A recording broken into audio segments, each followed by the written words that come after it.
Vande Mataram students, आज हम देखने वाले हैं चैप्टर नंबर 7 उड़ने वाली कार। कविता का परिचय। इस कविता में बच्चा अपनी माँ से उड़ने वाली कार लेने की हट कर रहा है तथा माँ उसे बहलाने का प्रयास कर रही है। कविता का उद्देश्य, कविता का भावबोध करवाना तथा कल्पना क्षमता का विकास करना। ये कहानी एक काल्पनिक क्षमता के आधार के ऊपर है कि एक बच्चा उड़ने वाली कार खरीदने के लिए अपनी माँ से हट कर रहा है, तो माँ उसे बहलाने के लिए क्या क्या प्रयास कर रही है, ये इस कहानी के अंदर, ये कविता के अंदर बताया गया है। अब हम ये कविता को देखेंगे। सबसे पहले हम काव्य गान करेंगे, उसके बाद उसका भावार्थ समझेंगे। मचल उठा था मुन्ना एक दिन पाने को उपहार, जाकर माँ से बोला मुन्ना मुझे दिला दो कार, बत्ती जिसकी नीली पीली और हो पहिए चार, जो जमीन पर दौड़े भी उड़ती भी हो पंख पसार। माँ बोली मैं कहाँ से लाऊं बेटा उड़ने वाली कार, पक्षी उड़ते देख किंतु कभी न देखी उड़ती कार। सुनकर मुन्ना बैठ गया चुप होकर बहुत उदास, देख उदास मुन्ने को पापा आए उसके पास। बोले अब तक नहीं बनी ही नहीं उड़ने वाली कार, तो कैसे दिलवा दूं तुमको मुन्ना बोलो ऐसी कार। मुन्ने राजा सोचो सचमुच बन जाए यदि ऐसी कार, आसमान की सैर करेंगे लेकर उड़ने वाली कार। उड़ने वाली कार में हमको खूब मजा आ जाएगा, कहीं न ट्रैफिक जाम मिलेगा जादू सा हो जाएगा। कार में हम सब बैठेंगे और अंबर को छुआएंगे, उड़ने वाली कार में चंदा मामा को ले आएंगे। देखा आपने, कितनी सुंदर कविता है। अब हम देखेंगे ये कविता का भावार्थ। मचल उठा था मुन्ना एक दिन पाने को उपहार। मचल उठना यानी किसी चीज को पाने के लिए जिद करना, यानी मुन्ना एक दिन उपहार पाने के लिए जिद करने लगा, यानी भेंट पाने के लिए जिद करने लगा। जाकर माँ से बोला मुन्ना मुझे दिला दो कार। मुन्ना जाके माँ से क्या कहता है कि मुझे एक कार दिला दो, यानी कार खरीद के ला दो। बत्ती जिसकी नीली पीली और हो पहिए चार। कैसी कार कि जिसकी बत्ती कैसी हो, बत्ती का मतलब होता है जिसकी रोशनी नीली पीली हो और जिसके पहिए यानी उसके चक्र कैसे हो, चार हो। जो जमीन पर दौड़े भी उड़ती भी हो पंख पसार, यानी ऐसी कार जो जमीन के ऊपर दौड़े भी और आसमान में भी वो पंख पसार कर यानी पंख को फैलाकर उड़ सके, वैसी कार मुझे ला दो। माँ बोली मैं कहाँ से लाऊं बेटा उड़ने वाली कार। माँ उसे क्या कहती है, मैं ऐसी उड़ने वाली कार कहाँ से लाऊं। पक्षी उड़ते देखे किंतु कभी ना देखी उड़ती कार। पक्षियों को मैंने यानी चिड़िया को मैंने उड़ते हुए देखा है, पर कभी किसी कार को उड़ते हुए नहीं देखा है। सुनकर मुन्ना बैठ गया चुप होकर बहुत उदास, यानी माँ की ये बात सुनकर वो क्या हो गया, चुप हो गया, मौन हो गया और बहुत उदास हो गया, यानी बहुत दुखी हो गया। देख उदास मुन्ने को पापा आए उसके पास।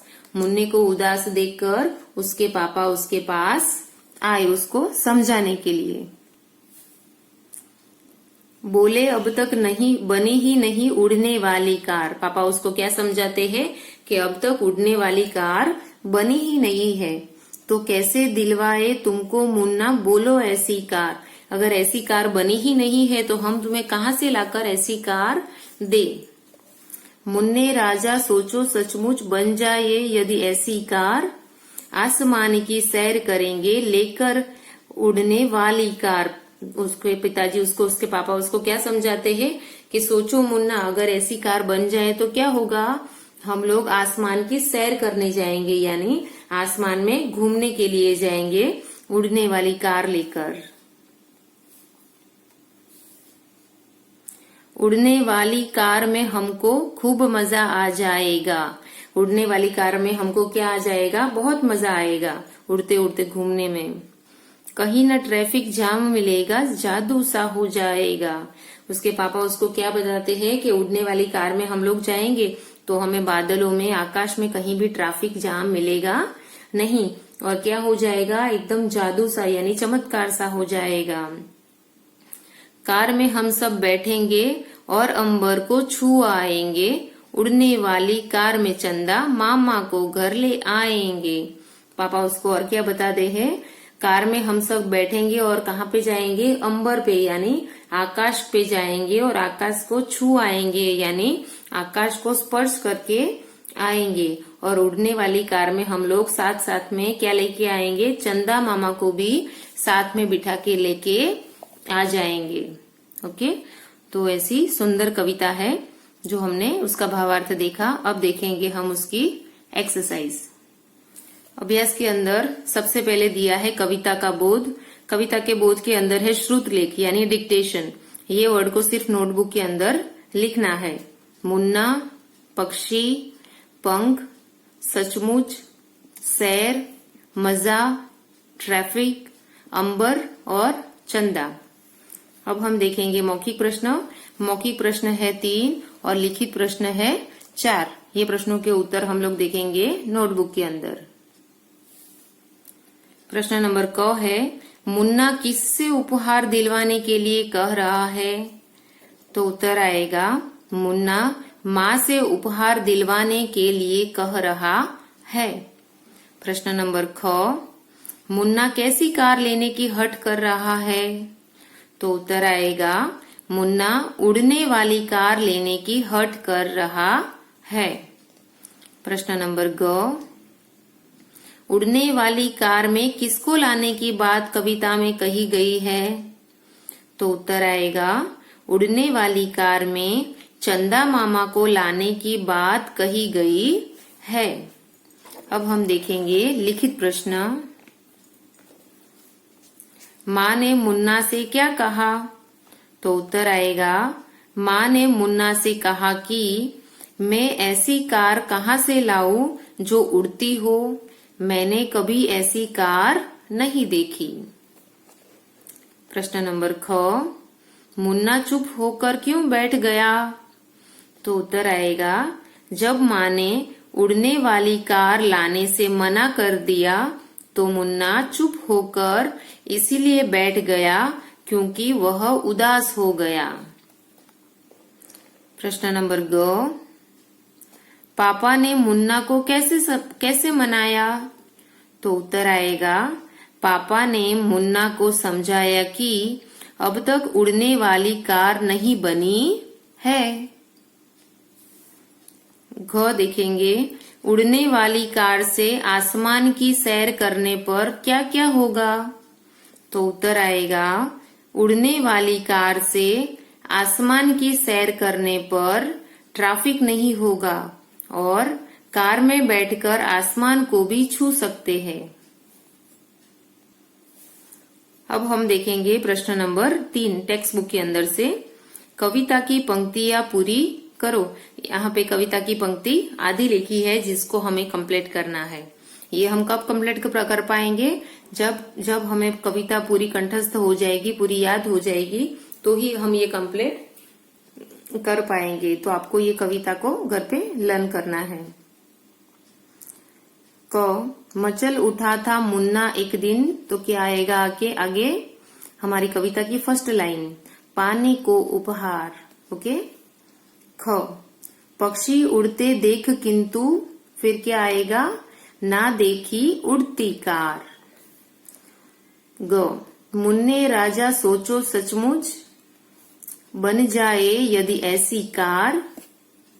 घ, आसमान की सैर करेंगे लेकर उड़ने वाली कार। ओके, ऐसे ये पूरे सेंटेंस को कंप्लीट करेंगे। अब हम देखेंगे हमारे चैप्टर का ग्रामर सेक्शन, भाषा की बात। जिन शब्दों से संज्ञा शब्दों की विशेषता या गुण का बोध होता हो उन्हें विशेषण कहते हैं। जिन शब्दों से हमें क्या पता चलता है, वो वर्ड की विशेषता पता चलती है उसे कहा जाता है विशेषण यानी एडजेक्टिव। जैसे कि सुंदर घर, घर क्या है? नाउन है, जबकि सुंदर है उसका विशेषण वर्ड है, इसलिए इसे कहा जाएगा विशेषण, इंग्लिश में जिसे कहते हैं एडजेक्टिव। फिर है पीला आम, उसके अंदर पीला है विशेषण वर्ड, आम है नाउन, यानी नाउन के अंदर जो विशेषता का गुण या फिर नाउन के अंदर जो विशेषता का बोध होता है उसे कहा जाता है विशेषण। हरी मिर्च आदि, इनमें सुंदर, पीला और हरी मिर्च शब्द घर, आम और मिर्च की विशेषता बताते हैं, अतः ये क्या है? विशेषण वर्ड है। विशेषण शब्दों के संज्ञा शब्दों से मिलाओ, यानी यहाँ पे विशेषण लिखे हैं, यहाँ पे संज्ञा लिखी है। कविता के अनुसार विशेषण को संज्ञा से मिलाना है। सुंदर, तो कविता में सुंदर क्या था? उपहार। नीला, नीला क्या था? आसमान।